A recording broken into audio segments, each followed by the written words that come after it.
Hello and welcome back, everybody, to Dream Chasers Ground Zero. Today I have with us Jason Mittman. Jason, would you mind just sharing with us the story of your Ground Zero moment? And in doing that, just kind of tell us some of the things that you learned along the way to help you get to where you are today. Aaron, thanks for having me on. I've had several Ground Zero moments in my life. I've always been very entrepreneurial. As a kid in elementary school, I'd walk the blocks at Toledo, Ohio, and knock on doors to shovel driveways in, fourth and fifth grade, and rake leaves and everything else I could to hustle. In high school, I moved with my family to San Antonio, Texas, and had a pretty significantly sized lawn care business. My, I think senior year in high school, I went to do a bid on this gentleman's yard, Bobby Jory, who was a very prominent member of the community. And his backyard was, the kind you'd see in the cover of Southern Living magazine. And I went to him and I was, Mr. Jory, I cut grass. All the guys who work for me, I had probably by that time a dozen or so guys working for me my senior year. And I go, all the guys who work for me cut grass. If you want, I'll do it for free if you can teach me how to take care of your landscape beds, and then I'll teach my guys, and once they know, we'll charge you. And he looked at me, he goes, well, I don't have time for that, but I appreciate you being so honest and entrepreneurial. Here's my card. He gave me his card, and it said, Jory Zucker and Associates, Attorneys at Law, Robert Jory, Managing Partner. He goes, call me if you ever need anything. This was the late 80s. So the RTC, Resolution Trust Corporation, was in full swing. Our 08 was bad. It wasn't even close to what happened in the 80s. We had many dozens of banks fail in 08. We had thousands fail in the 86 crisis from the tax law change and the oil collapse in Texas. So I sat on that card for weeks, and I had been mowing lawns and looking at all these houses thinking there's got to be a way with all these empty houses for somebody to make money. And I didn't know. And I was frustrated and wasn't, I was a troubled kid, meaning I got into trouble with all the money I was making, and I wanted more. And I was a very good athlete. So I had a competitive drive, and it was misplaced.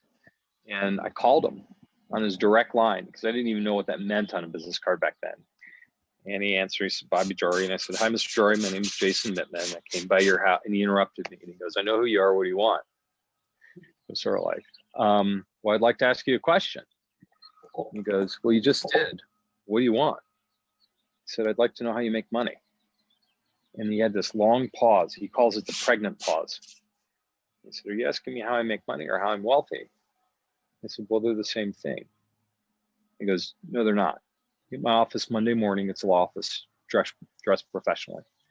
So I show up. I bought a suit, I think at Goodwill, and some dress shoes at Goodwill, best I could care to spend. And I fixed the shoes up with a black Sharpie. And so the excuse, by the way, for folks who say, well, I dress for success, I can't do it. No, you can go to Goodwill. You can find something that will fit you close enough. Well, I can't get up because you can set your alarm and actually not hit, not set the snooze on your phone. So we create these I can'ts in our heads to create a ground zero that we self-create, right? Or the low point. And I show up, and they let me in, and it was the whole floor. I was so confused coming out of the elevator, and you're in the office. I really didn't know. And he sits me down in his office. He says, I make money as a lawyer. I'm wealthy from real estate. Do you want to learn? And he kept me under his wing for 8.5 years. And I learned it was like Karate Kid, Mr. Miyagi, literally you need to go prep the floor of this building because we're showing it, and this is why it's important. And this is a lease and why it's important. Here's a financial, literally for 8 years. And my ground zero was the opportunity this guy put by gifting me with his time, which is, as you know, Aaron, it really is our only commodity. And it's sadly, the commodity of time is the only bank account. We don't know how much is in that account, and we can't put more in. So you have to choose very wisely. And when you choose to say, this is my ground zero, I'm going to find a way out, you better be specific with your time.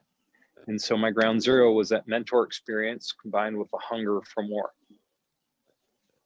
No, that's awesome. I really love your story there. There's actually some touches that really resound with my personal story. So I was able to connect to that a lot. My personal connection was Adam Carswell.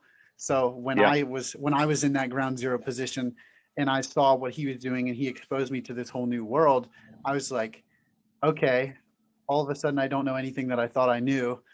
And I pretty much just did very similar to you. And I reached out to him and I was like, look, I need your help. Like, I'm willing to do whatever it takes, but just please help me wrap my head around this. Please help me gain an understanding of how this is going to work for me.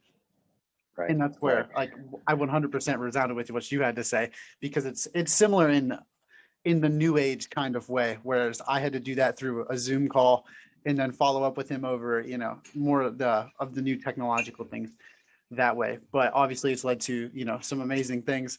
So definitely understand where you're coming from there. But I did definitely enjoy the story, and I love certain parts of it. Just first of all, I love that you, even though like you were, I mean, actually here, let me ask you about that. When you were kind of sitting on that business card where you hadn't made that call yet, what was kind of going through your mind? What kind of feelings were you having at that time that were holding you back, that you kind of had to push through in order to make that call? Mm-hmm. Certainly fear of calling him, and fear of what am I going to ask, and certainly I should, and what do I do? And I recognized that through that door being open, there was something of tremendous value. I didn't know what it was. Right? It's kind of like if you look at something and you're like, I can't figure out the pieces, but there's something tremendously there. And Aaron, here, that's the best part of it, what's benefited me through real estate. I don't even know, many hundreds of millions of dollars worth of transaction volume now. But in the United States, if you can go and look at a problem, your ground zero, and figure out, well, how do I solve this problem? For me, it's real estate. I love finding difficult properties that have potential, and bad ownership, bad property management, bad leases, bad tenants. Those problems can be fixed, maybe not by that person, but our average return is tremendous because we go, well, there's something and it fits our pieces and we can get a return. That's the same as what Elon Musk does, right? It's the same as what Steve Jobs did, the same as Bill Gates. Like, there's a problem and I'm going to figure out a way to solve it. Their ground zero is solvable in the United States because of our capitalistic environment, and the laws and rules which govern our nation allow us to succeed at any level, as Mr. Musk, rocket through space. Who would think?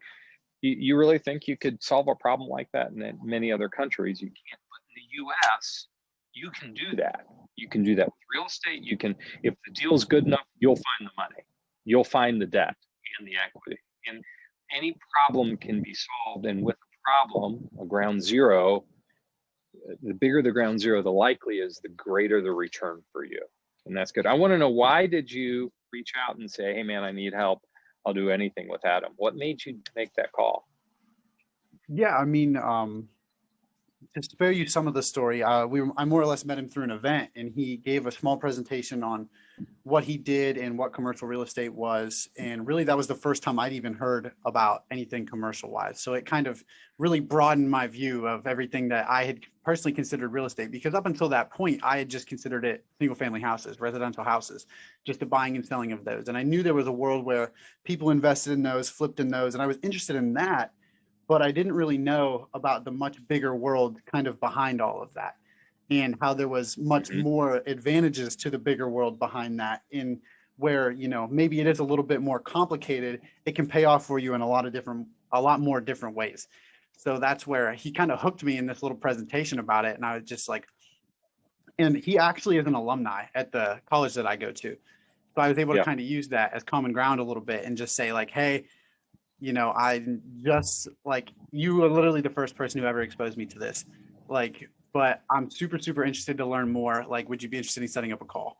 And then he was like, absolutely. We set up a call. And then in our first conversation, I more or less just told him, like, this is where I'm at. And, I just want to learn more. And I was like, I'm willing to do whatever it takes, but I just don't know what I'm doing. And I'm more or less just begging him, like, please give me a sense of direction, because like, I'll read anything, I'll do anything, but I didn't know where I was going. I didn't know what of that information was actually helping me. I was pulling things from a bunch of different places because I thought it was helping me. I thought I was getting a broader idea of everything, but in all reality, I was getting more and more lost by the day because I was looking from from too many different sources.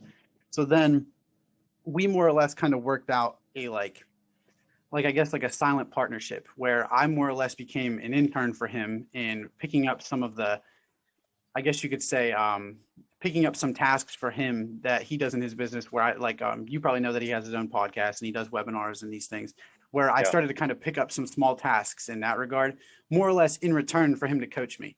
So I more or less just came in and offered my energy, motivation, enthusiasm, whatever you want to call it. And I was able to use that in a transaction of sorts to get him to help me out of the situation that I was in. And really, I wouldn't necessarily say that I'm out of it, but I can tell you that I've had a ridiculous amount of personal growth since I started that journey with him. And that's where That's wonderful. I was able to start, I was able to gain enough of a drive that I almost have my own brand in a sense now, trying to help more people realize the value in that. And that's really, in essence, why this started in a sense, because I want more people to have connections like that, where they're able to have that growth that I have and see the world in a much bigger view than what I had previously, and see these skills that, that you need to be successful, but really aren't as complicated as you think. And, just help more people build those and be aware of those so they can be successful in their own right. That's wonderful. And Aaron, how old are you? I'm 20 years old. So here's the really cool thing, man. And I want this to burn into you. Forget everybody who's watching this and listen. Let's have some one-on-one, right? You're at a stage where you can, and I really need you to believe it, you can lose everything. You can take some enormous risks, and the downside consequence is nowhere near what you think it is. I'm going to give you an example. Let's say you do a really big real estate deal, right? And some of my deals are pretty big, and you have to obviously learn from your mistakes. That's key. We do an after action report where every deal when we buy it, every deal where there's a big chunk to it, when we sell it, and that level of improvement is important. But let's say you have one and it just tanks.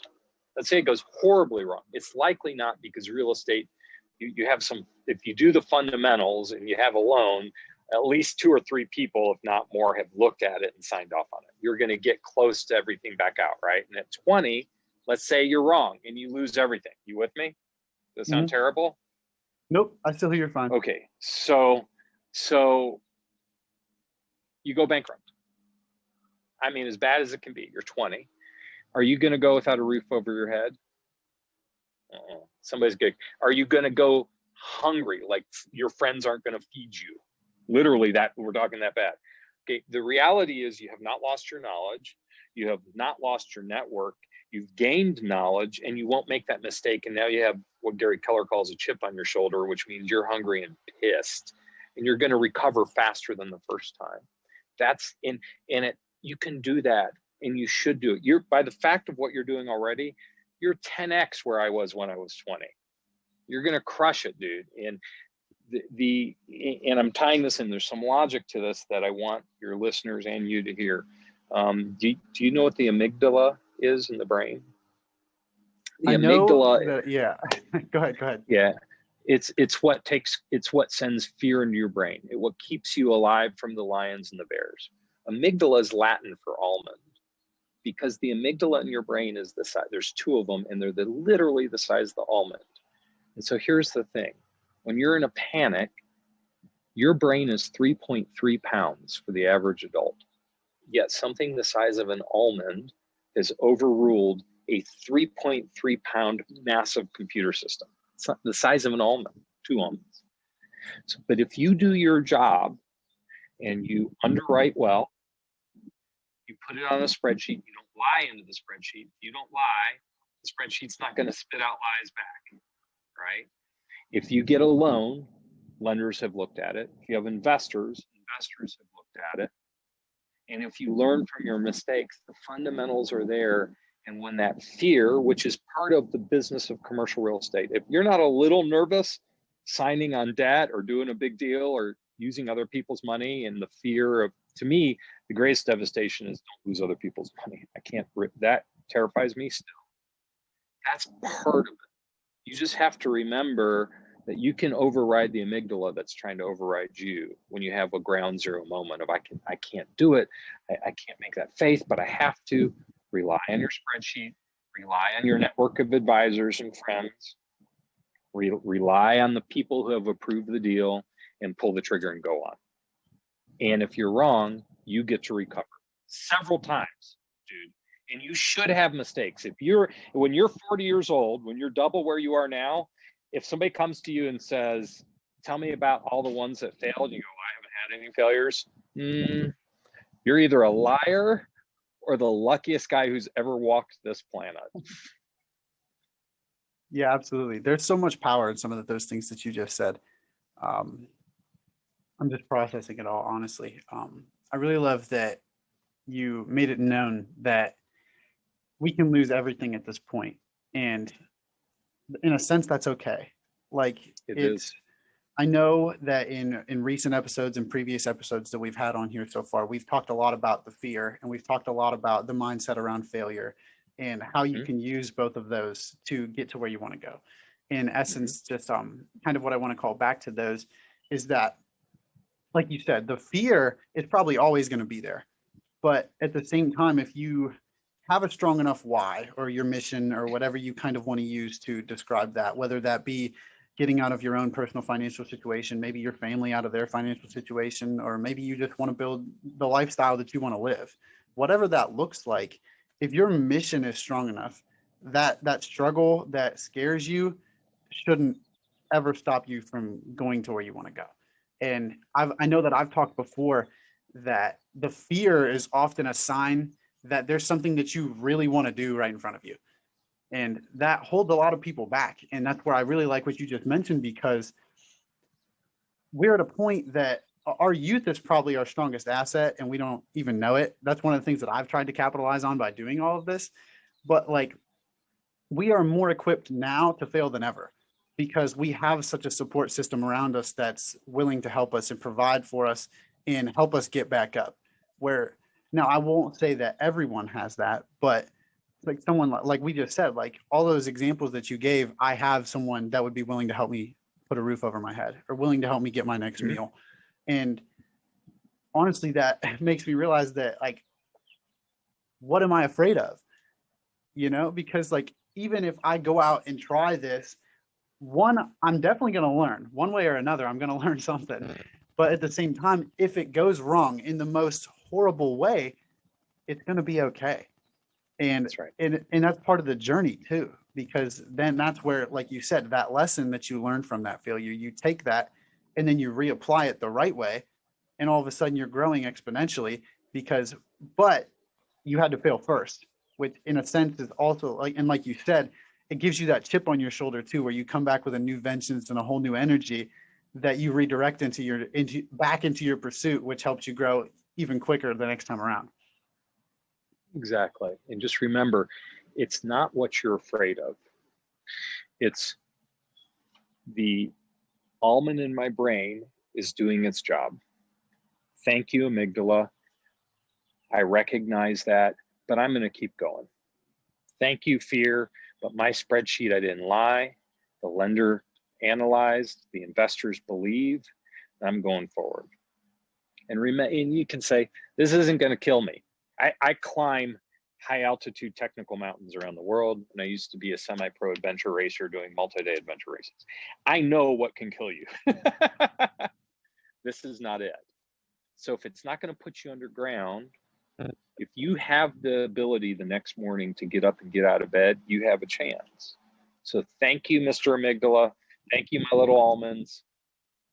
I'm going down the road. I'm doing the deal, and I'm going to push the edge within reason. You know, remember, protect your investors' money at all costs. They're trusting you. Yeah, absolutely. That's where it really just makes me think, like, kind of going to the, I guess you could say, the young entrepreneurs of today, like one being myself, obviously.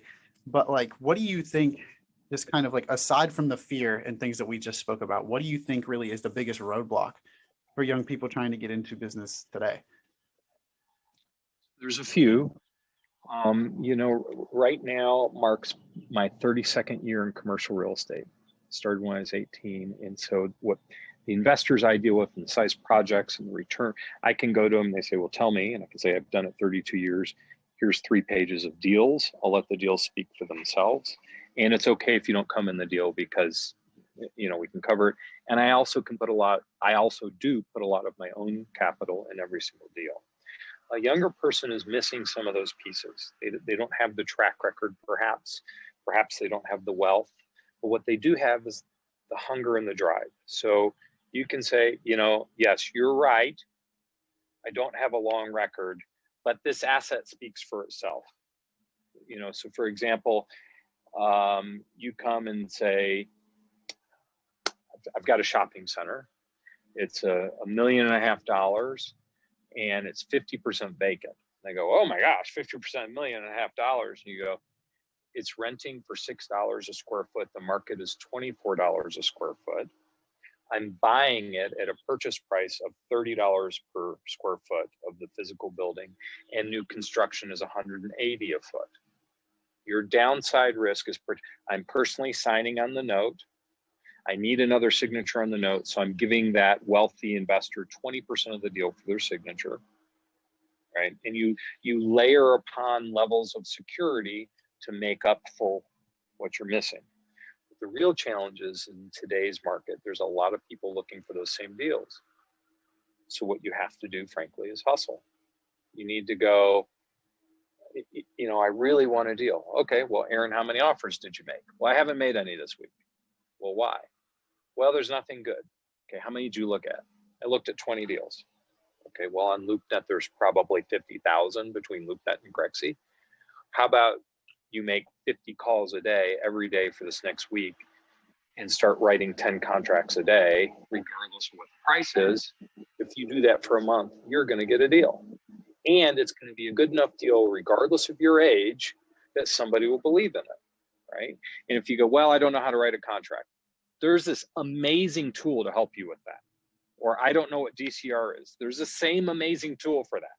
Or I don't know how to value and what the key checklists are. Same amazing tool. Write it down, everybody. It's called Google, Google. So what you lack in specific pieces of knowledge is out there. And here's the crazy part. It's free. All you have to do is be willing to hustle, set very hard goals. What if I said make 100 calls a day, or look at 150 deals a day? That's really hard. Well, get up early, get to work, stay up late, work hard. You know, you call your Jason or me, and I'll say, okay, I'll give you 5 minutes of my time if you've truly got a deal. And you start off by outlining those parameters. I can only do a deal that has these 10 criteria. If you don't know what 10 criteria are, get on Google, look at what a good deal is, and probably you'll get 10 million hits. So at that young age, you can compensate for your lack of knowledge and lack of capital by having a great deal, and you can find the great deal by building your knowledge from free online resources. Yeah, absolutely. And I really like what you just mentioned about goals too, that while setting a goal of, 100 calls a day may seem like extremely, extremely daunting, especially if you're coming from someone that's not making 5 calls a day. That seems like a, huge feat. But at the same time, like, maybe you won't hit that. But if you're shooting for 100, you're bound to pass the goal of 10 that you set for yourself originally.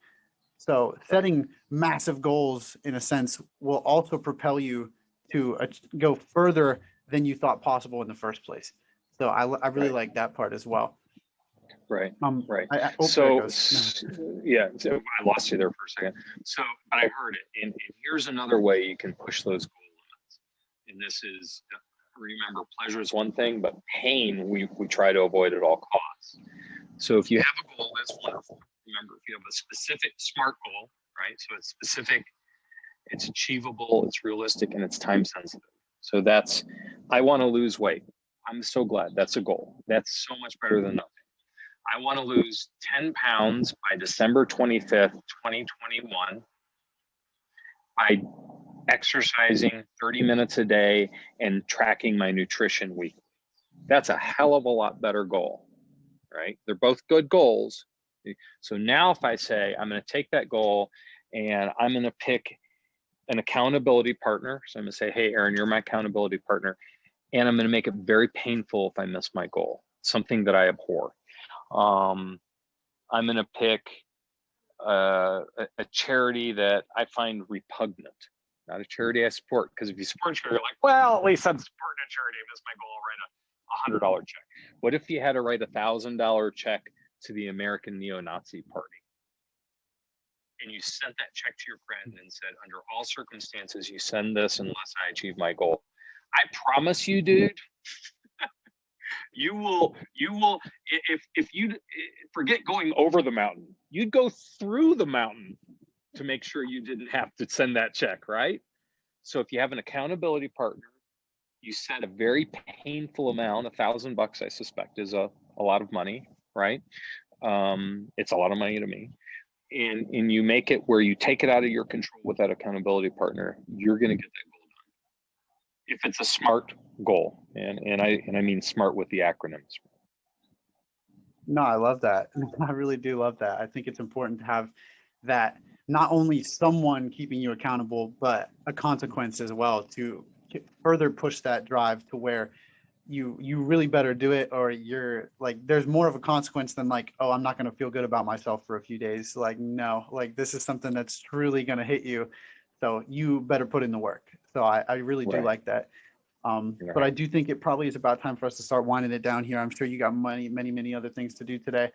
So one question that I like to always close it out with, and I think this would be a good one, especially with your story today, is I always like to ask the guests that if you could go back in time and have a conversation for 2-3 hours, 20 minutes, however long, with your 18-year-old self, and especially that being the point that you started, I think that's really good for today. What do you think that you would tell him in that conversation with yourself? The first thing I would say, it's going to be okay. The second thing I would say is you must have focus. And the third thing I would say is start every day by remembering, fail your way forward. And that's okay. No, I love that. That's actually one of the things that we talked about just in the last episode that we released. Failing forward was one of the things that we talked about. So I definitely love that we're reiterating that now. So hopefully when they hear it the second time around, it'll hit them a little more deeply and they'll take that in and actually start implementing that into the, what's the word, their duties throughout the day, whatever they're actually doing for themselves. But just to kind of recap today, I want to just kind of go back through. I know we talked about how obviously youth is an asset, but at the same time, like it is okay to go all in and fail right now. And there's plenty of advantages of failing fast because you learn fast as well. So I know that's definitely something that we talked about. And then some of the other things we talked about, I don't know why I'm blanking. My goodness. I don't know why. That's okay. So why don't we end it on a different note for your audience? And that is, everybody wants to make money. Very few people want to work. What you said with Adam was, I'll do anything. You didn't start with, I want to be rich. You said, I'll do anything you tell me. If you came to me and said, Jason, I just want to be around and learn and help me learn deals, and I will work and you need me to go meet contractors and paint the side of a building, I'll do it. So everybody wants to make money. Very few people want to work. Keep that in mind. Get over your failure mindset by building it into a spreadsheet, by having good mentors and good relationships to vet deals, and it is not going to kill you. Sound good? Yeah, no, I love that. There's no way I could have said that better myself. So thank you. But yeah, I mean, honestly, I was going to ask you if you had any closing thoughts, but I think that was it right there. So that was powerful enough. And I think that's a great place to end it. So I just want to say thank you again, Jason. I really appreciate you taking your time to come out and have this conversation with me and, drop your nuggets of knowledge on obviously myself, but our listeners as well. I truly felt that I got a lot out of today's episode. So thank you again. But yeah, so always remember, everybody, this is ground zero. There's nowhere to go from here but up. Love it. Thank you, Aaron.